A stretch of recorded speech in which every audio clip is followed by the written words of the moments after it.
Hello, welcome to my channel. The main rule for the quilting is that there are no rules. You will learn, you will watch others, and you will find the methods and ways of quilting that works for you. And that's the most important thing, because you need to find what works for you to be able to enjoy the process. What you will see is my process of working with different materials and different designs, and I hope some of those tips and tricks will help you in your own journey. So this is a very short video about my crumb quilting process. So I've got my bucket with the pinks, and I did see lots of other videos. They were saying take a string and then attach another piece and sew them together and carry on. Now it is a good technique, but what I'm finding is I don't like to iron every time I piece something. So instead of attaching small piece to the string, I'm finding two smaller pieces first, something like this, and I will sew those first together. And then when I finish going through the whole bucket with all of those small pieces, I won't be taking them to the ironing yet. I will just finger press them, and then I will use the string to put them on. So let me just show you quickly how I do that. So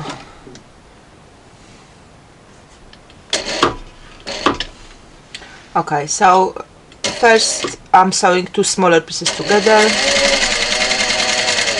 and I will just carry on with picking up some stuffs from my bucket and putting them together. As far as at least one of those edges can kind of match up, it's fine. This is a little bit of piece like a string, so I will just find another smaller piece to add to it.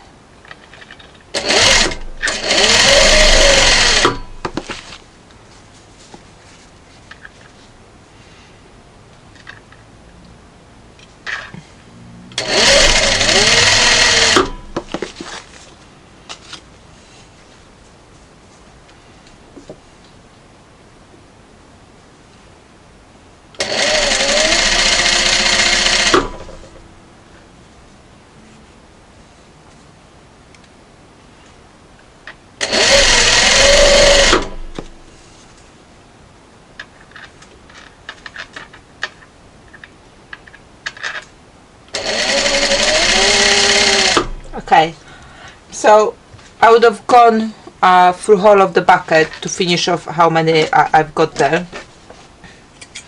And like I said at the beginning, I won't be taking it to the ironing yet. What I will do now is I will find a string in my box, and now I will start putting them on the string, the double pieces. I'll just slightly finger press them.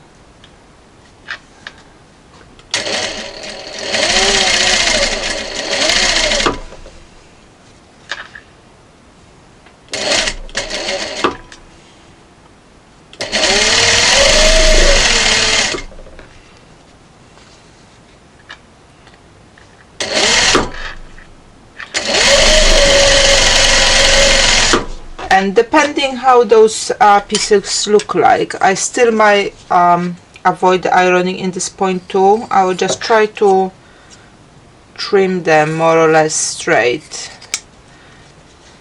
and use the finger pressing to keep them flat. So let's see if with those two we can still avoid the ironing.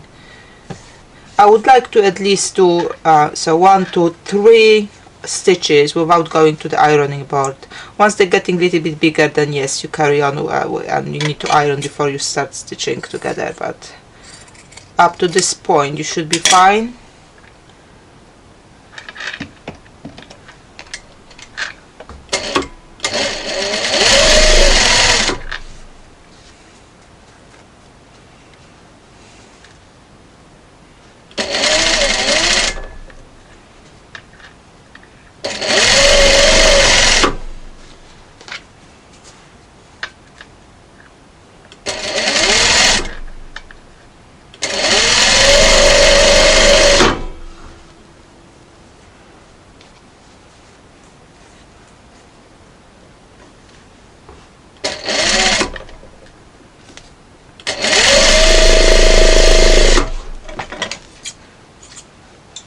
have a look how it looks now.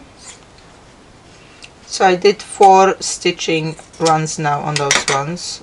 3, 1, 2, 3 stitchings.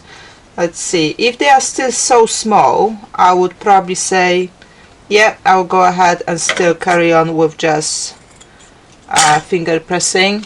If you're piecing together 2 bigger pieces, then yeah, you probably would like to take it to the ironing board. But with smaller pieces like that, I will just go and carry on with the piecing without ironing yet.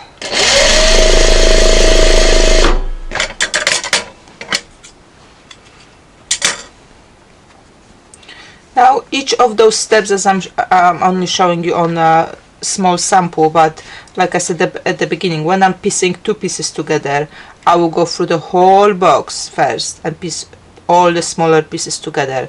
Then I will go through the whole lot I've done before and piece them on the piece of string. Then I will see, yep, they're still small enough, I will go ahead and start piecing it to another one. At this point of time, you may think that okay, there will be some probably 2 or 3 pieces here, maybe I can now start stitching them together. Again, I'm still not yet ironing, and as much work you can do without going to the ironing board, it will save you a lot of time when you're making the crumb block. So let's see.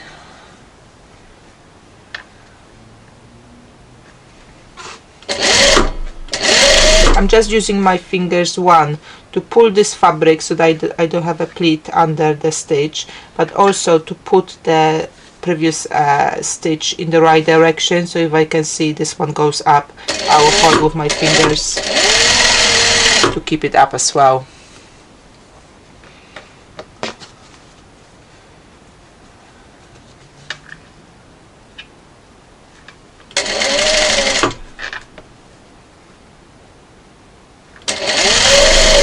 Again, I've pulled a little bit here to make sure there's no pleat on this seam. And I will trim this one a bit later.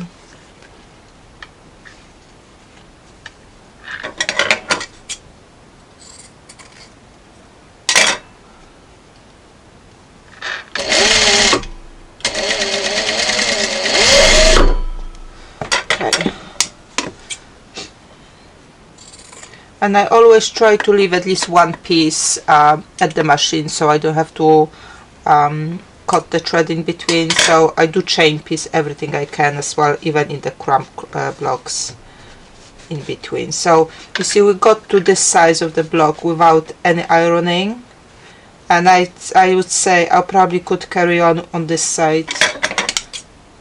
Let's see this piece. And it's not going to be 1/4 inch allowance. You just put any allowance which is required to make sure you have those 2 pieces sewn together. You just need to sew straight, that's all what it is.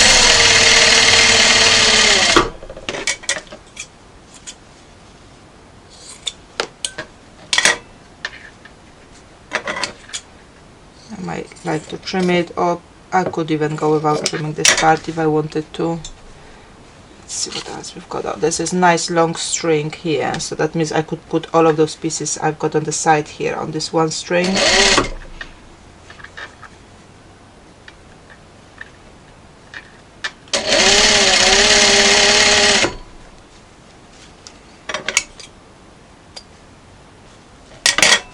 Okay, see. Do I need to iron this one? No, not yet.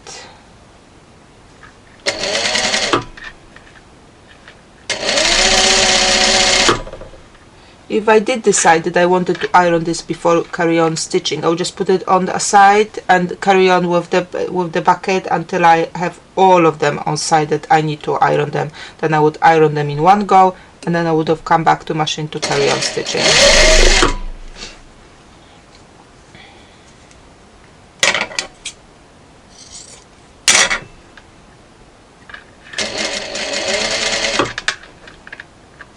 again I'm pulling them a little bit, not too much. I don't want to stretch the fabric, but I want to make sure there's no pleat under the stitch.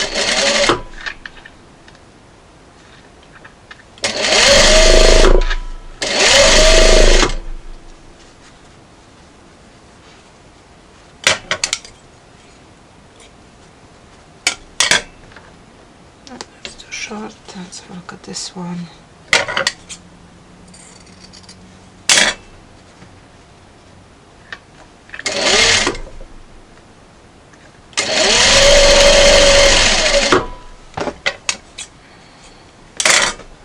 Okay, so I'm at this size now, and this is probably the size I will go and iron now before carry on the work. So I'll just put it aside, and I'll carry on with my bucket and with my pieces here, and again until I get to the bigger piece I want to iron, then I will put it aside and carry on. So I hope that gives you some more ideas about how to quickly crumb quilt without moving too much between the stations, sewing and the ironing. Alright, so when the piece is big enough now to trim to whatever size of the block you want, when I'm taking the last bit to the ironing, I will use a starch. It will keep my block nice and sturdy for me to cut it to whatever size I want, and also it will last some time without unraveling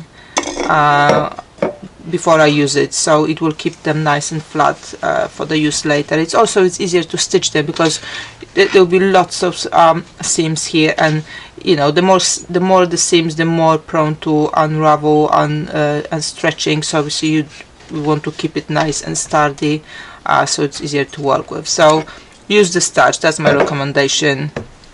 That will keep your block nice and flat for you. Okay, so I finished my pink blocks, and I will just quickly go and show you those. So at least the quarter of the block has been done before I got to the ironing part, so that does speed up a process quite nicely. So let's say this almost square here in this place, those bits were sewn together before I went to ironing. This is cut off from squaring up different block as well. There we go. Next one.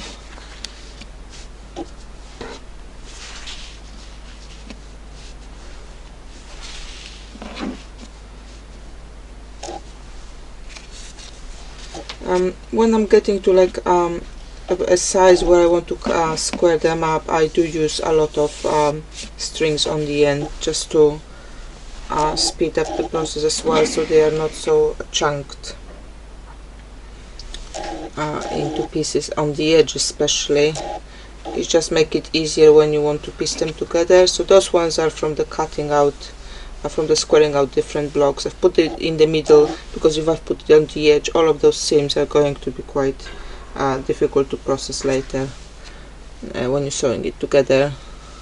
So that's just something to keep in mind as well, that the least seams at the edges, the better, the easier it's to sewing it together later. And this is how they look. I've managed to make 30 of them out of my scrap box, so it's a quite nice number, and I already got the project in mind where I'm going to use them. So that will be another video to go through. So this is what I've got in my pink project left out of the pile I had there before. You can see not much, just literally a few bits and pieces, which is nice. But I've got other boxes full, like. Thanks for watching this video. If you liked what you saw, please subscribe to my channel to support my work. For further inspiration and examples of my work, you can check my Instagram or Facebook page. Happy creating!